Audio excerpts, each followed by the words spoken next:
Hello, welcome everyone. We just have a few people still coming in, so we're going to just hold off for about 30 seconds before we kick off.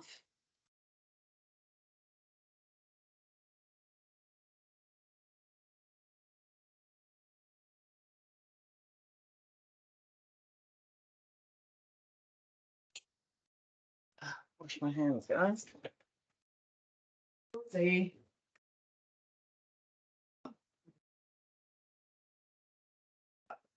Hello, everyone. Huh? Hello.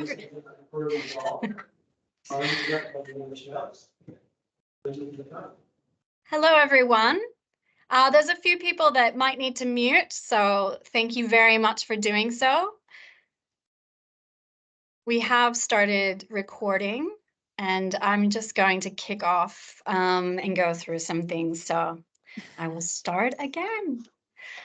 Hello and welcome as we come together to recognize World Day of Social Justice, which is aiming to promote equity, fairness, and inclusion for all.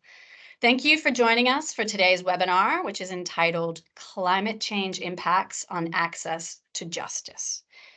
As I said, the recording has started, so if you can mute yourselves, that would be greatly appreciated.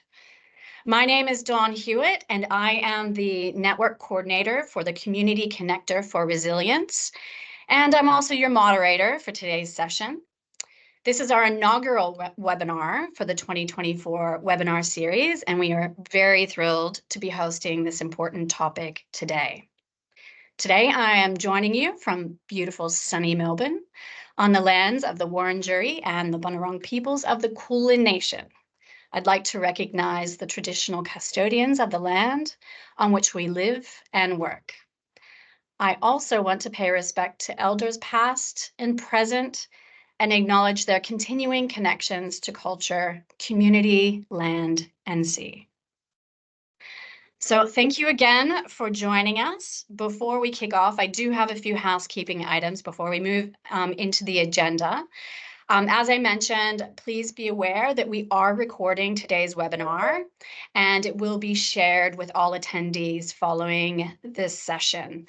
And please feel free to share with others that you think would benefit. As for the format for today, we'll be hearing from our guest speaker for the first 20-25 minutes. Following that presentation, we'll be unmuting or inviting all attendees to put up a hand if you have a question. We do want this to be an interactive discussion. And so if you do want to remain anonymous, please feel free to do so by selecting the drop-down menu from the right-hand corner of your profile. Otherwise, we'd love to see your friendly faces and also be a part of the dialogue that we hope to have with you all today. For those that have included questions as part of your registration to this webinar, thank you. We will also be addressing those questions at the end of the presentation as well. So now that all those practicalities are out of the way, I'm so pleased to introduce our guest speaker, Dr. Bronwyn Lay. Dr. Bronwyn Lay is the strategic lead of the Climate Justice Support Unit at the Federation of Community Legal Centres Victoria, and is an expert on community-based approaches to climate justice. Bronwyn works with community legal centres and the wider legal sector, enabling them to prepare, adapt, respond, and recover from the impacts of climate change. Bronwyn has a background as a family and community lawyer, an international consultant on environmental law reform strategies, as well as a PhD on environmental crime and climate litigation. She is committed to holistic systemic transformations, and her proudest achievement is her 7 years as a first responder pompier, or one of those first responders out in a small village in French village. So thank you so much for being with us today, Bronwyn. I will be handing over to you now and very much look forward to hearing all about the literature review. Hi, everyone. Can you hear me out there? Nice to see so many friendly faces. Before I get started and dive in, I too want to acknowledge the traditional owners of the Wurundjeri people of the Kulin Nation and acknowledge elders past and present and their custodianship of the lands, water and kin that have enabled me and many of us to grow, work and thrive on their country. And so as we dive into access to justice, I also think an authentic, honest understanding of justice recognises that sovereignty was never ceded, and this means that the original laws of First Nations people still run through country. And we all have an obligation to understand these laws at a deeper level. And I'd also like to acknowledge that climate change is not our enemy or destroyer. It's a symptom of and response to the harm that has been perpetuated across these lands, waters and air since colonisation. So healing requires recognising the intimate relationships between First Nations peoples and their land and working towards a justice system that respects and supports these vital relationships and first laws. So I'm going to try and share my screen now. And can you all see that?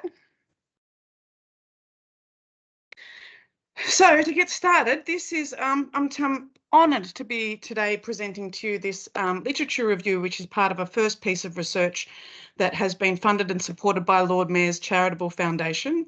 It was a little bit of a scary kind of thing to start because it's the first of its kind, and we're putting together areas that haven't been together before. So.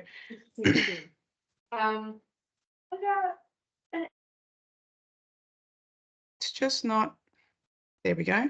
So before getting started, so the origins of this research, it originates from some questions within community legal centres and our sector, the community legal service sector. So for those who don't know, community legal centres are independent community organisations. So they do provide free legal advice to the public and exist to enable a strong collective voice for justice, equality, and using the law, but not only the law, as a tool to achieve this. So they do advice and casework, community legal education, and really importantly, systemic advocacy. Community legal centres are integrated. They intend to work holistically and they're place-based, but as well we have specialist, we have CLCs in specialist area and we have those who do generalist law as well. Within the CLC family, and there's 47 within Victoria, we have social justice as a priority, and it's really important today on the Day of Social Justice. But importantly, to mention the EDOs and Environmental Justice Australia, who do that work on environmental justice as well. Sorry, my screen is not changing slides. There we go. So why this research? Why this literature review? Why dive into an academic area? I think this came from questions on the ground from community legal centres and trying to understand where we would position ourselves in this very confusing time where there's disaster risk reduction, climate justice, climate change adaptation, as well as trying to fulfil our mandate as realising access to justice. So extreme weather led the charge. So in terms of the Black Summer of 2009, these questions were arising within community legal centres. And then 2019 Black Summer made it even more, I hate to use these weather metaphors, made it even hotter and more important. And then subsequently we've had floods, and it's almost like every couple of months there is an extreme weather event that is like asking the sector more and more questions about how we respond to this. It was also seeing with community legal centres, well, we have our work on justice. How do we deal with the squashing of trying to be adaptive, prevent, preparation, response and recovery? And Monica Taylor is here today, who is the consultant and researcher who worked with the Lit Review with the Federation really closely. And that's her word for it, is the smush, when all of these areas come together and we can't separate them. So how do community legal centres and CS community service organisations respond to this? So what happened on the ground is certain centres were adapting their strategic plans, changing their organisational cultures, pivoting practice in their service delivery, and then seeing that climate disasters were creating new client cohorts who hadn't gone towards community legal centres before. And then, as a response, making unfamiliar partners, such as those in emergency services, or working more closely with different areas of the local council. And also what was experienced was new areas of law were appearing. And so why literature review? Why get all nerdy and academic? So this was because we could see this was a challenge to access to justice. We needed guidance not only for our practitioners and our organisations on the ground, but also what, if we want to do systemic reform, what do we ask policymakers and work with them? Understanding, as I said before, this intersection between what is disaster risk reduction, what is climate change adaptation, how does it fit with climate and disaster justice, and then this bigger piece of access to justice, which the legal assistance sector is very used to working with. We also wanted to see how climate change is influencing this big area of access to justice and find ways forward collectively. So in order to just give, so part one of the Lit Review is giving context to this big thing called access to justice, lots of research. There is a whole tradition of access to justice understood in this sector. So I just briefly want to give you a definition of it, as a working definition of how it's been understood, with a new one added in as well. So realising or guaranteeing access to justice means fair and equitable access to legal assistance, as well as, and this is really important, access to both formal and informal justice mechanisms. And this is without economic, geographic, social, cultural, linguistic, racial, and this is the barrier that we're also adding in and exploring, environmental and climatic barriers. So access to justice has three elements, and maybe more if we start to expand it. Distributive, making sure there's fair procedurals and ensuring recognition. So part of this flip side of also thinking through access to justice and what we've inherited as a sector and understanding that is also looking at how law and justice permeates through and determines climate change adaptation, disaster risk reduction, and those disciplines we were trying to understand a bit more about. And so in the sector, we're well aware that we live in a law-thick world, and a complex web of law touches every aspect of our lives, whether we know it or not. And so therefore, equally, law determines our climate adaptation strategies and disaster risk reduction outcomes. Law itself can be really pivotal in creating these precarities and risks. And that manifests in daily legal issues that us ordinary folk face, but it also, law is instrumental and vital in choosing what policy pathways there are and what barriers that exist. It determines the liabilities, thus the responsibilities and obligations of all levels of government, private entities, corporations, and individuals. And importantly, law regulates all of the social and biophysical resources, movement and management. These regulations kind of are determinative upon a lot of our relationships. So the big question we were asking underneath this literature review is, are the laws that regulate our lives climate ready and fit for purpose? Underneath this question is another one when we think through a really substantial understanding of access to justice and what justice is. Are the preconditions that enable justice changing as climate volatilities are entering and disrupting our social, cultural, economic and legal systems? Asks deeper questions around what are these preconditions of justice and do we need to review them in the light of climate harms? So putting together new justice framings through a climate and disaster lens, expanding access to justice, it kind of, in this process of the Lit Review and also in conversations and consultations with others, the goals of access to justice, and I would say social justice, cannot be achieved without a safe and healthy climate. So that interdependency between environment and social justice. So just some definitional work that comes through in the literature review. What is climate and disaster justice? Climate justice, as we know, has many meanings, and they both seek to promote sustainable and just solutions to the challenges posed by climate change. At a most simplistic level, and it is a much more fulsome definition of it, but I'm just doing for in this purpose, climate justice. It views the acceleration of environmental changes through a rights lens and strives to address these inequities. And so disaster justice, I would consider, maybe sits underneath climate justice and focuses more on the role of governing structures, so laws, in creating and perpetuating risks, inequalities and injustice that get magnified by natural hazards.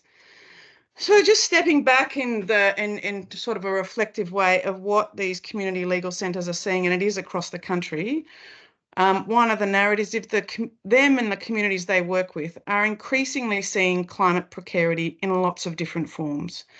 And this is manifest in seeing rising incidences of losing connection to home, communities, place and country due to the impacts of climate change. So I just wanted to flag that there in terms of an understanding of climate justice from this particular perspective of community legal centres. Throughout the literature review, there was bringing these different discourses or disciplines or sectors together into conversation. It was really apparent early on that there is a different understanding of vulnerability across them. So this is why we need to talk about when it's harmful to use the word vulnerability and when it's appropriate in terms of a disaster risk reduction conversation. So an acknowledgement that all Australians and the lands and water we live with are vulnerable to being harmed by climate change impacts, and our climatic systems themselves are vulnerable and changing. And however, vulnerability and harm, really important backstory to understanding how they're created, is they're created by the collective decisions that we humans make, our communities, policymakers, our cultural, economic, political and legal systems. We create these vulnerabilities. And this is where I love this quote where the climate expert Roubaud says, vulnerability doesn't just fall from the sky. It's not something you're born with that pops out of your head. It's something that we create. And this feeds into a little pet hate that those in the sector get annoyed with me constantly reiterating, is that there's no such thing as a natural disaster. And there are natural hazards, but the disaster is also similar to that. It is something that we create and we're responsible for. So within the context of access to justice and kind of the swimming of law kind of around how we were trying to think through this, instead of using vulnerability, climate harm is perhaps more appropriate in the access to justice space. So that is where injury or damage occurs at that intersection between social, economic, political, legal systems, and then the natural hazards or the climate change impacts. And this definition enables us to ask what creates climate harm rather than it just being an inherent thing in a community or an individual. It also allows us to ask what creates that smash with the increasing hazards. And then it also allows us to think about causation, who caused this, who has obligations, who has responsibilities, and maybe think about remedies for this in a different way. So the second part of the review went through climate change impacts on access to justice. And I just want to mention some of the insights that came through that was confirmed in the literature review that had already been kind of understood by community legal centres and the sector. So that legal assistance following a disaster is vital for recovery. That was confirmed through the research. New legal needs are appearing. New cohorts of people are appearing. There is a strong need for strong service coordination. So that collaborative piece and working together and having that communication across is vital in meeting climate change impacts on access to justice. Trauma-informed practice, which the sector is very good at. However, what disasters bring is a different understanding, a more nuanced, perhaps more particular to these climate change impacts. And that's super important in terms of meeting access to justice. Preparedness and early intervention is important, and a preference for face-to-face services by the communities impacted by climate change. Also, what was really interesting is that the Victorian Law Foundation last year, those who are aware, there was a public understanding of law survey. And so that was an understanding of Victorians' understanding of their capabilities and understanding of the law. There was a small cohort that were impacted by the Black Summer. And what was found in that is that there was increased legal problem clustering for those who'd gone through the fires as opposed to those who hadn't, more adverse consequences for them. And then interestingly, a cognitive gap between with the community members, whether they didn't understand that, or they didn't make the link between their legal problem and the bushfires. So that indicates a bit of work to be done. The common areas of law in disaster and climate justice, the ones that are really evident are tenancy, housing, insurance, consumer, employment and social security. But then there's also this compounding, emergent and hidden legal need. So pre-existing legal needs that people have, they might have fines, family violence issues, family law issues, they get compounded by extreme weather events and the stress of climate change impacts.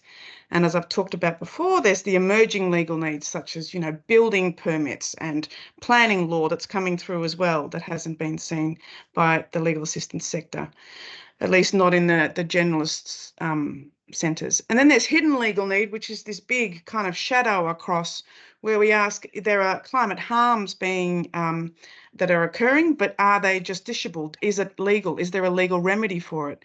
And also people not knowing that they have legal needs and people not coming towards them, and us not knowing in the sector, knowing that they're there.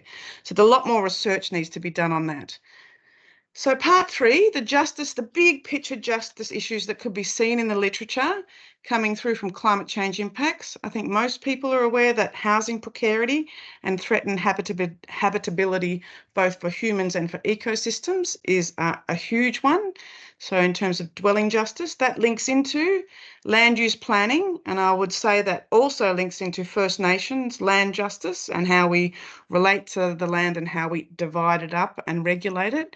And that's an area that's new for CLC. So there's been some innovations that happen with Gippsland Community Legal Service in terms of ensuring more access to justice in that space. Another big one is displacement.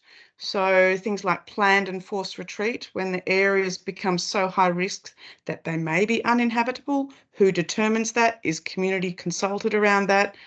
Not much. The research found that the literature review found not much has been done in Australia, almost, I would say, perhaps to a negligent degree. And we need to start thinking about these issues a bit more. And then there's that really sneaky thing of the slow onset climate impacts, such as drought. I mean, it's still a hazard, and so how they degrade the everyday conditions and livelihoods of both ecosystems and human communities. And just flagging here extreme heat as kind of a version, if we go back to climate harms, that can be used or is a slow violence. And so that I know that there's work being done on, using extreme heat as punitive in carceral settings. So I know that work has been done by Jesuit Social Services as well, and there's more needs to be done. So just going forwards into so what do we do about this? So the research looks through mitigation, adaptation, and then looking at climate change transformations, which fits with community lawyering. And as I said, going back to those systemic drivers that cause injustice and reduce access to justice. So on the screen here, there's a few quotes around how that we need approach to adaptation that is transformative, does both adaptation, mitigation, but brings together, and this is what is really important in the legal community legal centre space and legal assistance sector, to consider the larger, more complex processes that interact and produce harm, and then so that then we can address the social, environmental and climate injustices. So bringing together this biophysical with the social, and that's really, as I said, in unity with the practice of community lawyering. Also, a flag that came up in the review is looking at, there's maladaptation, which is often seen as maybe a biophysical thing, but what is legal maladaptation? And so you can see on the screen that Venn diagram where we have 3 areas of law that if they're not dealt with or thought through systemically in terms of reform and change, can end up perpetuating climate injustice. So it comes like whack-a-mole. So one problem, you think you're solving one problem in one jurisdiction and it can pop up and be made worse in another jurisdiction. And something around maladaptation is also what we think, and this is really important to think through the inheritances we have from our laws. Are they anthropocentric and or their colonial legal foundations? So this, in order to avoid maladaptation, we need to consistently think through holistic and early interventions, intersectionality and that intersectorial approach, as well as the client journey and lived experience.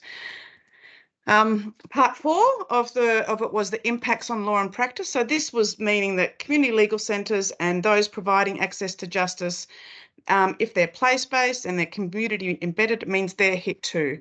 And so it's also this bit of the review was noting that this is climate disasters and increasingly climate change is becoming kind of core business for many of our CLCs. And something that is a little bit of a blind spot is connecting the precarity of people experiencing marginalisation and climate harms with the adaptive capacity and climate resilience, not only of community legal centres, but community sector organisations altogether. So that's that need for institutional, government and mutual support within and beyond the sector. So in terms of then the literature review returned to possibilities that we need to explore more. So looking at human rights and litigation around So not just in terms of mitigation, but what is a right to equitable adaptation? Do our rights frameworks, how are they actually set up so that we can start to litigate or make accountable the responsibilities of government and their agents to ensure that climate and disaster justice is realised? These areas are as yet untested, and this litigation may potentially, I think it's starting. I mean, we can know that for the Climate Justice Legal Project. There are things that are happening in the Northern Territory, expanding into tenancy, social security, discrimination, where the rubber hits the road in terms of climate harms, and then bringing it back up to the possibility of making our systems and our decision makers accountable. So also what the literature review covered off is how are we going to do this? Like, what is our methodology within the sector and beyond in terms of approaching all of these really curly, perhaps wicked problems? And so I've put up there 2 approaches that are suggested and explored, well, within the literature. Climate conscious lawyering, which is from Preston J in the Land and Environment Court, New South Wales. First part is, as lawyers, practitioners, working with lawyers in community legal centres, trying to identify the intersections between the legal problem and the climate change issues. And then secondly, giving advice that resolves the legal problem and the non-legal problem in ways that address climate change issues. The other thing is that adaptive law. To avoid maladaptation, we need to have law that is responsive, it maximises co-benefits, and we need to have the courage to think about different ways of law and not remain in our silos. So that's a methodology that's also there in the slides if people want to look at it. So just in closing off, and I hope there's lots of questions because I feel like I've slammed a lot and maybe overwhelmed you a bit. But I mean, this is a very common quote: the transition is inevitable, justice is not. And I think this is the particular vocation of the legal assistance sector and the community service organisations that work towards access to justice, because it's not just a legal, as we said, the justice questions are much broader than just the law. And so up on the screen, there are some ways that the community legal sector are trying to walk towards our own sector transformations and doing that work both collectively within our organisations, within our communities, in order to walk towards that together. And this involves increasing our intersectorial collaboration. So not just remaining within our own family of the community legal centres, the legal assistance sector, but wider. And we need to deepen our intersectional approaches.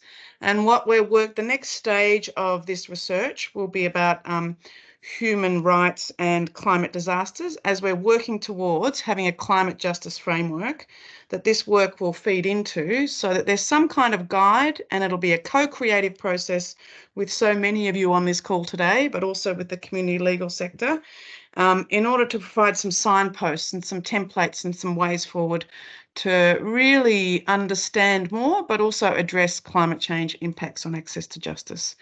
So I'm happy to stop sharing my slides now. And I just wanted to say that Monica Taylor is here in the audience, and she was instrumental in this work. Is much bigger than I've tried to distill it now, and so she's here also today. Thank you so much.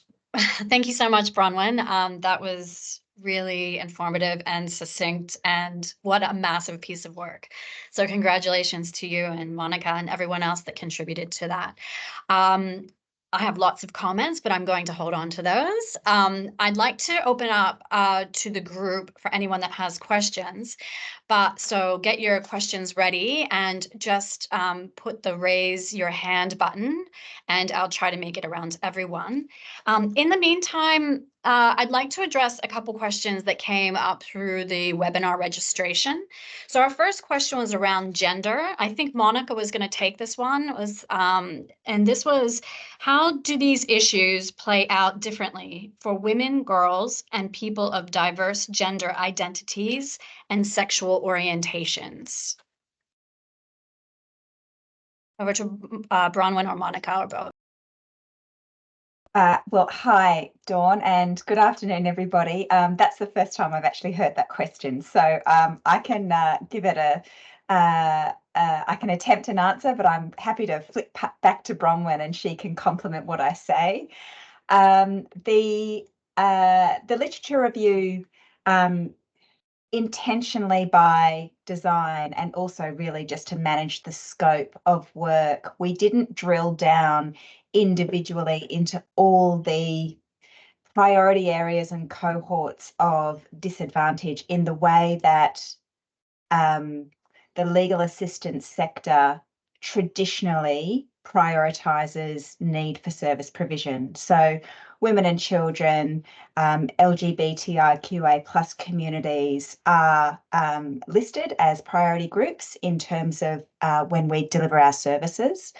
Having said that, although the Lit Review doesn't sort of individually kind of go there in great detail, what is really clear and came through in the research is that, I mean, climate change is an accelerant for disadvantage across the board.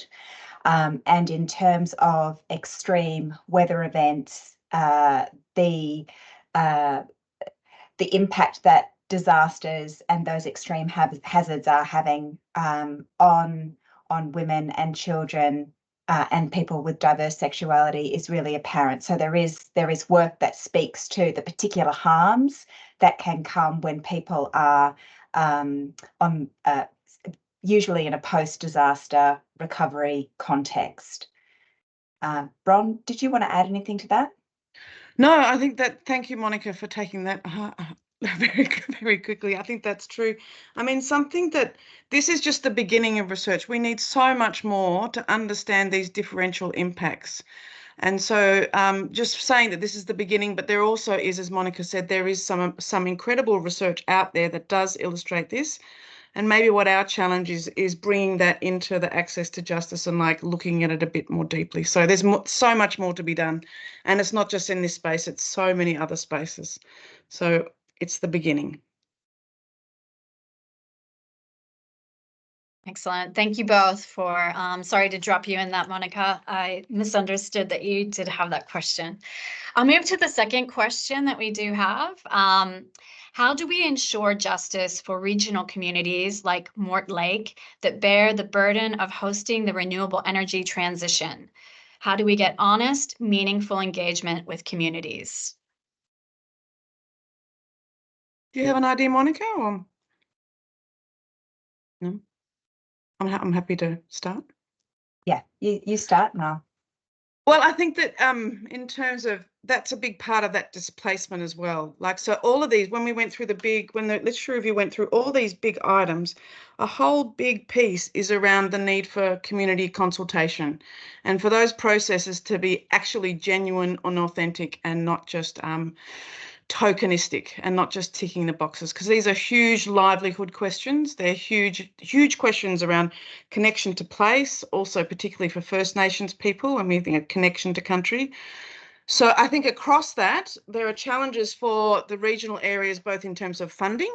They're more exposed to a lot of these climate extreme weather disasters, so therefore they need more resources in order to be able to holistically face them and work together.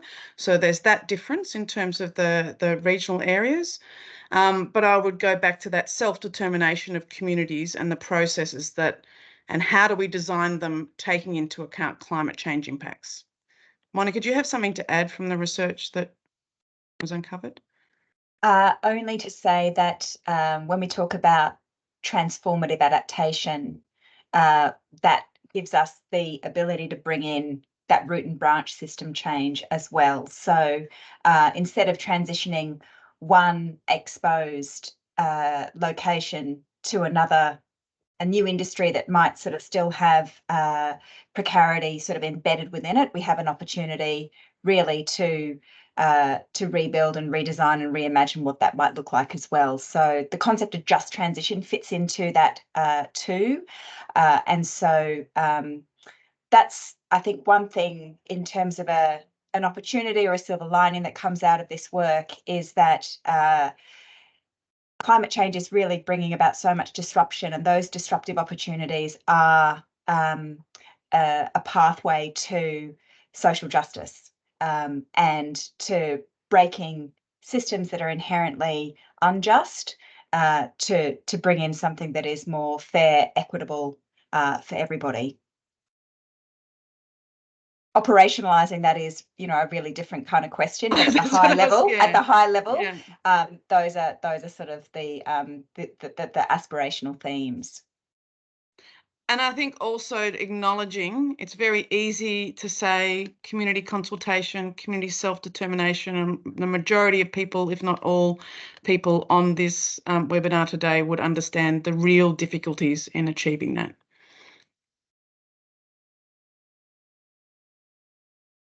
Thank you. Thank you very much for that. I also would just like to point out, if anyone hasn't noticed, the comments on the side in the chat. Thank you for those that have shared some additional resources in there and some information. So just to bring your attention to that, that might be of use to some of you. So thank you for sharing. Do we have any other comments or questions for this? Jessica, please. Hi, thanks, Dawn, and thanks, Bronwyn, for your presentation. It was excellent. I'm calling in here from Wurundjeri Land in Melbourne and from the Red Cross. My question was around the broader international framing around loss and damage and climate change, and in particular around kind of the non-economic costs of climate change and the intangible costs. So thinking about, like, in Indigenous Australia, you know, loss of culture, loss of cultural practices, you know, in the displacement context, like loss of land and what that means for identity. And I guess at that global level, they're thinking around, you know, how are we going to assess that to compensate for that? But I'm wondering if that the questions around cultural justice have come up in your research in the Victorian context, or maybe that will be part of the next iteration as we look at some of the sort of more specifics. Because I think, I mean, obviously it's very difficult to put a dollar sign on this, but the assessments of these things and mapping songlines and everything are so important so that we can understand what's at risk of being lost, so we can prevent it from being lost as much as possible. That's just so brilliantly said, Jessica. Yeah, yeah. Something that the literature review touched on was, you know, the lack of remedies within the current system for what we're actually facing. And do we need to think about different kinds of remedies, whether it goes to that calculating loss in order to have appropriate compensation? But also the unfortunate, the literature review also recognised that there is sometimes an incommensurability. Sorry, I'm not very good at saying that word.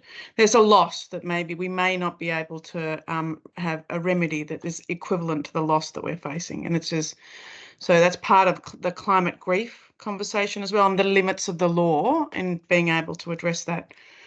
But in saying that, because this was the start of this journey in some ways, the next stage of the research will actually be looking at and start that conversation around First Nations and states of emergency. And so that's one part of a tripartite piece of that research on climate change and human rights. And so we'll take that invitation for some of those things that you touched upon there, Jessica. But it's also good to acknowledge that this is not just in Victoria. This is a global conversation, you know, on so many different nested levels of access to justice. Did you want to add anything, Mon? No, that was really beautifully framed. Thanks so much, Jessica, and Bron sort of just perfectly kind of responded to what the literature was able to, what we were able to kind of just even really touch on. It was scraping the surface there. So definitely an area for further research.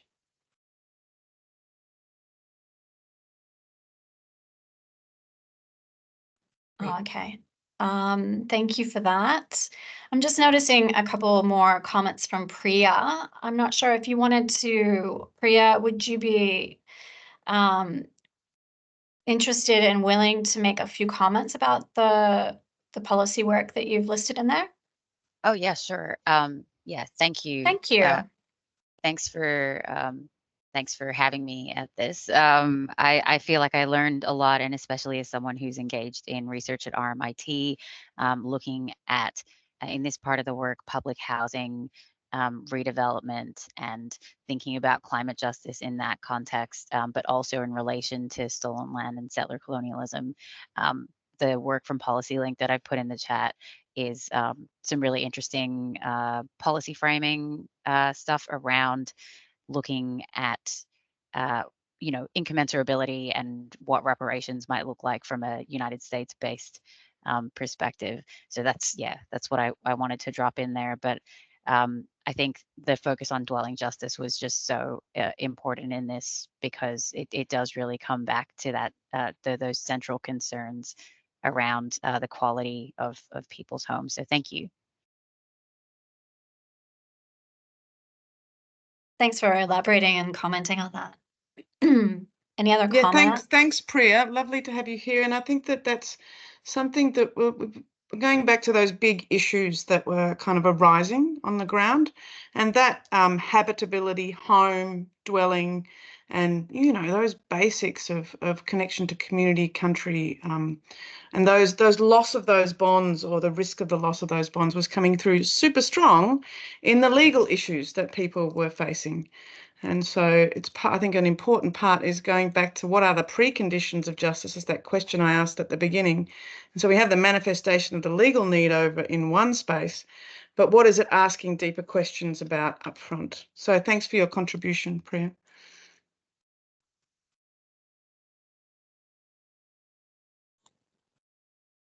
Any other comments, questions?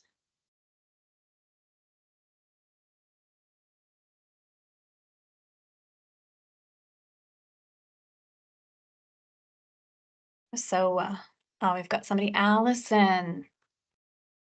Fire away. Thank you. Yes, thank you. Thanks, Bronwyn. That was really, really interesting to hear that. And so I suppose I work for DECA, so the Department of Environment, Energy and Climate Action, and I'm calling in from Eastern Mar Country in Warrnambool. And so I suppose I don't have a legal background, so I'm more just kind of interested in hearing some more commentary that you might have around what point that you were making around kind of climate justice in practice. So how kind of it requires courage, and that kind of then amounts to kind of those systemic approaches and solutions when exploring transformative adaptation. Yeah, and I suppose the context where I'm coming from is we're currently delivering a project which is really leaning into the concept of transformative adaptation and kind of taking that cross-sector approach, cross-systems approach. And so that's just a concept which I suppose within the space that I've been working in so far hasn't really been kind of developed or explored too much. So I'm just conscious that that very concise statement has a lot of other thought that's gone into kind of making it so concise. So just any broader commentary that you might have around that, I'd find, really helpful. I am going to throw this to you in a sec, Monica, as well. I mean, part of this is we're working with uncertainty. We're working with inherited systems. We're like fish in water, working with inherited systems that we might even know are a problem, and then suddenly see they are a problem.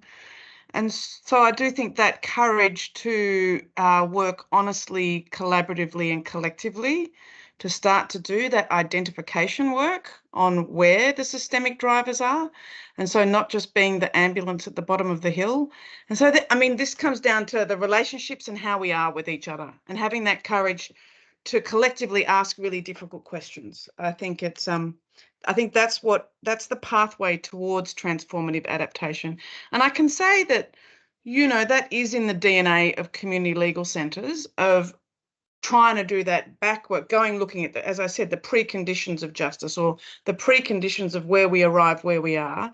And that's in the DNA and the history of it. So I think it's a methodology, and I'm not sure what transformative adaptation looks like at the end, and that's part of that existing in uncertainty, and it just feels, the problem with it is you're going towards this thing that we don't know yet what it is, and trying to address the cause of the problems. It feels clunky, and it feels like we're 2 steps forward, 5 steps back, and we feel like we're dealing with systems, legal systems or government systems or funding systems or ways of doing things, that it feels clunky. And I think that clunkiness and uncertainty is part of it. So that sounds Sorry, I sound like a preacher.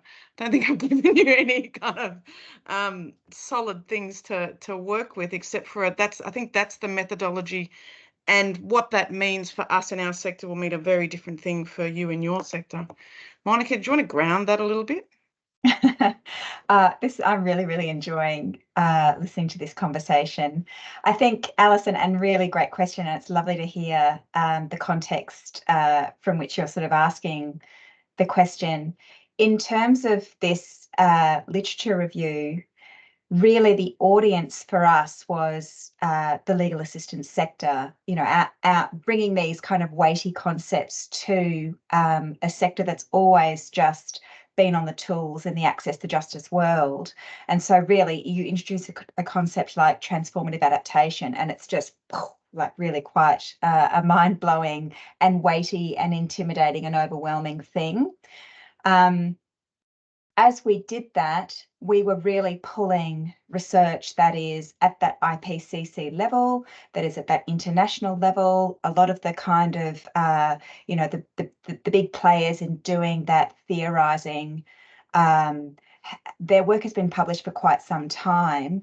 And now I think the rubber is really hitting the road, and the translation piece comes down to us. And that's where I think creativity has such a part to play, because, you know, the rule book's kind of pushed to one side, like everything, all those inheritances that Bronwyn was talking about, everything we thought we knew up until this point, things aren't static anymore. Things are moving so quickly. So it's a really dynamic space for bold policy interventions, and not just tinkering around the edges. So being able to kind of, you know, use the label of transformative adaptation to do something really quite radical, different, that's going to change the dynamics and shift the power dynamics. I mean, I think that's my sense from the research, is that everything's on the table for us at the moment. And that is actually a really exciting space to be in terms of advancing the mission of social justice. Can I just add to that? Great question, Alison. It makes us think about whether I feel like I have witnessed community legal centres, their staff, working with community in a transformative way. And the word transformation seems like we're going to do something, as you know, like it's so big, but just that, even just moving from decentering the law, which is what disaster risk reduction and climate change adaptation, it asks community legal centres to really engage with communities with what their needs are, even if they're non-legal or whatever, and really pushing towards that. And so the courage to go into areas that are outside your mandate, but really address climate justice, I think that's might seem like it's small, but I see that as part of maybe our sector's contribution to what transformative adaptation is. I mean, I can see people on the screen here who have done that transformative work, and just by stretching the boundaries of what we've got our inheritances tell us to do within our sector.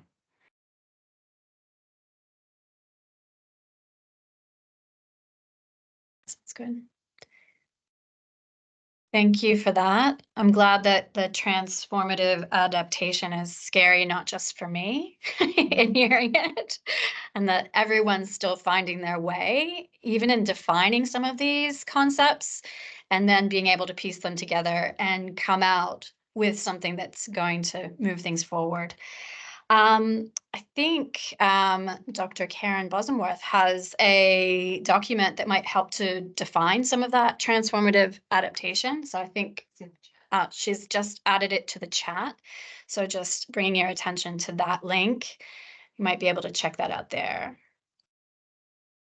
This is really helpful. Any other questions, comments? This is really good. I like how we're heading in lots of different directions, because the attendance at this session is quite diverse, really. We have individuals not just in the legal sector, which is really important.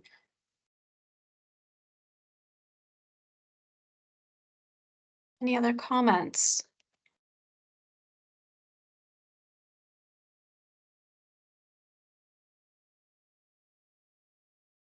So comprehensive, Bronwyn, that... Yeah, well, I bored them all senseless. Come on, I people. don't think so. I don't think so. I don't think so. I don't think so. I mean, go for it, Michael. Yeah. I was trying to find a way to turn this into a question. I think that I'm with Dawn, I was just saying that the group here is quite diverse. I think part of that transformative approach is to think very much about different disciplines coming together. People who know my work in this space will know that I have a whole bugbear about community legal centres is full of a whole lot of people and not all of them are lawyers, you know. So I think it's great to have this conversation that brings those different perspectives, whether it's from urban design or people on the ground and all sorts of things, trying to have those conversations together, because we know that that falling into any kind of silo is a trap to actually making genuine change. So I think this lit review is really, and that conversation that Bron's led is really helpful in that kind of space. So I wish I had a question in there, but that was an observation. No, I was going to say there's a really similar thing though, Michael, in terms just to re-emphasize that making unfamiliar friends and different kinds of partners and like stretching across, it's a form of inheritances. We get relational inheritances too. And so that collaborative piece and that intersectorial piece is really, really important as we all head into these unfamiliar territories. So. There And was I another might just question, Bron, from Sarah. Hi, thanks everyone. Thanks very much, Bronwyn and Monica. It was a great presentation. I'm sorry I was a little bit late, so I missed a bit, but just a comment that just about the slow violence of these impacts. I really think that's it's really interesting, and I've been thinking a little bit about this in my work on housing and summer heat. But I guess also just when a lot of organisations and key sort of workers on the ground are so focused on putting out fires all the time, this sort of slow, I just think it's a really challenging space to work in. And obviously I'm a researcher, so I'm not in that on the ground space, but I guess I just wonder if you could reflect on that sort of in the context of what you were talking about. And so just thinking about that slow violence and the kind of implications of that, I guess. So I'll throw it. Slow violence is a term that was from, and for those who don't know, from Rob Nixon, and he wrote a book called, what is it called, Monica? It's Slow Violence and the Environmentalism of the Poor. And so it really sketches out, I mean, although it's a literary work in the end, it sketches out and raises that point of the harms that are perpetuated via the environment. And so almost to the point where the environment becomes a weapon against those who are marginalised and becomes a tool of oppression in itself. And it's slow because it's that degradation of livelihoods, degradation of the environments that hold them up and support them, and a degradation of those bonds. And so it does end up being, we're so used to within the social contract, we understand murder, we understand assault, we understand the harms that we do to each other as humans from body to body, but really kind of looking back at how the built environment and weaponizing, things like extreme heat in prisons can form this, it's still a form of violence, and just because it bypasses that direct contact of an assault, it causes similar harm. So I think it's a really important, if we're moving away from that, seeing communities as having to be saved from, or we need interventions to stop them being vulnerable or make them more resilient in an individualistic way. I think that goes into that, trying to understand climate harm at a deeper level so we can hold these violences more accountable. Monica, do you want to add to that? Because it's becoming a bit of a rich bit of literature that's emerging. Yeah, I think it's actually quite a call to action for the community legal sector and the legal profession in particular, because lawyers typically need a cause of action. They need something that is able to be taken through a legal process. They need a law that says this is a crime or this is an injustice, and these that's that idea of something being justiciable, having a legal dimension to it. And slow violence in and of itself is quite an intangible thing. So there's a challenge to the profession to be able to kind of conceptualize this stuff using legal tools in a way that is going to be novel, new, different, and that's quite professionally a little bit existentially difficult for I can see some of the legal heads nodding in the audience, so I hope I'm heading in the right direction here, and I invite people to jump in. But you know, historically, traditionally, lawyers sort of come with their expertise and they sort of fix the legal problem, and it's neat and tidy. And I don't think you could find anything other than climate change to really kind of disrupt that sort of that neat idea for how we go about doing the work of delivering access to justice for people. So yeah, we really wanted to pick up the literature on slow violence for this review, because it really sort of in that part 3 rounds out some of those new justice issues that are really arising because of the climate change impacts. I think Priya had a hand up. Did you want to make a comment or a question, Priya? Yeah, thank you again for letting me jump in again. But I was thinking back to the what Bronwyn was talking about in terms of distinguishing or sort of reframing from vulnerability to harm and the importance of that. And I was wondering maybe if Monica or Bronwyn could speak to the significance of that reframing, I guess, because the way that I'm reading this is sort of rather than taking a deficit frame to people that are experiencing multiple injustices, it's more looking and identifying that people are being harmed and that there is sort of an angle of perpetration almost that can then be challenged within the community legal sector. So I was wondering if maybe you could comment on what this reframing might mean for like a future law reform agenda around climate justice. Do we have time for that, Dawn? I feel like we're heading into Priya. Great question. I think this is the, as I said, it sounds like a cop out.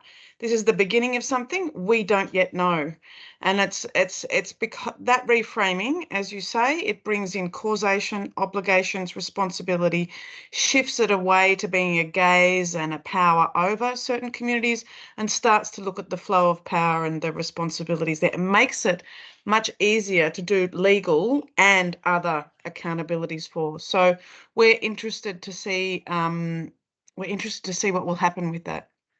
So watch this space, and if you have any contributions to it, give us a call. Yes. Monica? Oh, sorry, I was just jumping in because I was conscious of time. I also noted there's another question in the chat. So anyone that is qualified to respond to that, whether through chat or speaking up now, would be greatly appreciated. Just conscious that this webinar does wrap up in about 1.5 minutes, and we do have one more question. Did you want to? Can I say that? Yes, go ahead. Bronwyn, it's a question for you, but probably to the sector. We're always, people like you and I and the organisations we work with are rightly looking at the communities we support, but we often don't look at the resilience and the adaptation of our own organisations and ourselves. What are you seeing the CLCs doing in terms of their adaptation so that they can cope with what's coming? Well, there's a few of them in the room, and so right. I can see Eastern, I can see Galc, I can see ARC, and that's only I've got a few screens. They are doing things. They are, as I said up there, they're pivoting their services. So one of the big things, and it was found in the Northern Rivers floods, is that there was a real awareness that when Northern Rivers Community Legal Centre got hit and became dysfunctional as a result of the floods there, but then they picked up very quickly and pivoted their practice. And so I have to say this is an ongoing work in progress process. And as a sector, we're putting together this climate justice framework. We're going to gather all the information and learnings from the CLCs that have been doing this adapting and becoming more resilient work, put it together so that it can be shared across the sector, so all those learnings can be out there. So just briefly, they're onto it, but as you know, Karen, it's iterative work, and a big part of that is ensuring that we have those collaborative conversations and share how we're doing it. Thank you so much. That was really well done, and we're right on the hour. I would like to say thank you very much to Bronwyn, also to Monica, who also got pulled into that. I've learned a lot, and I thank you for everyone that has also shared your comments and shared questions. I'm just putting on the screen now let's see if I can do it. This is just a really quick survey. If you're able to, should I put it in the chat? Can everyone see that? Oh, no. I can see it. That's showing yours. Is that right? It was there, wasn't it? Oh my goodness. Technology is great when it works. All right, let's try this again, everyone. This is, as I mentioned, the first of our series of webinars. So getting your feedback on what worked today. It's not wanting to do it, is it? It's slow. That's just slow.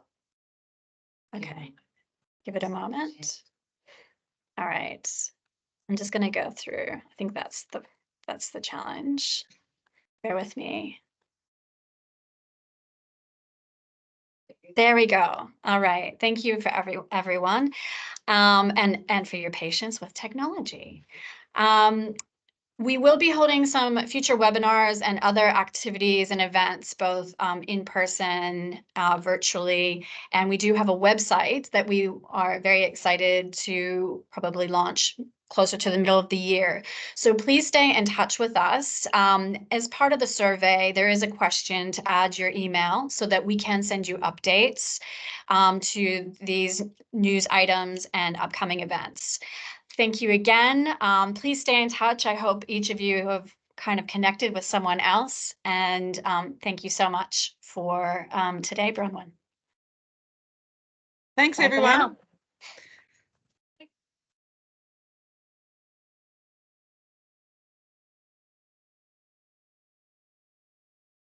And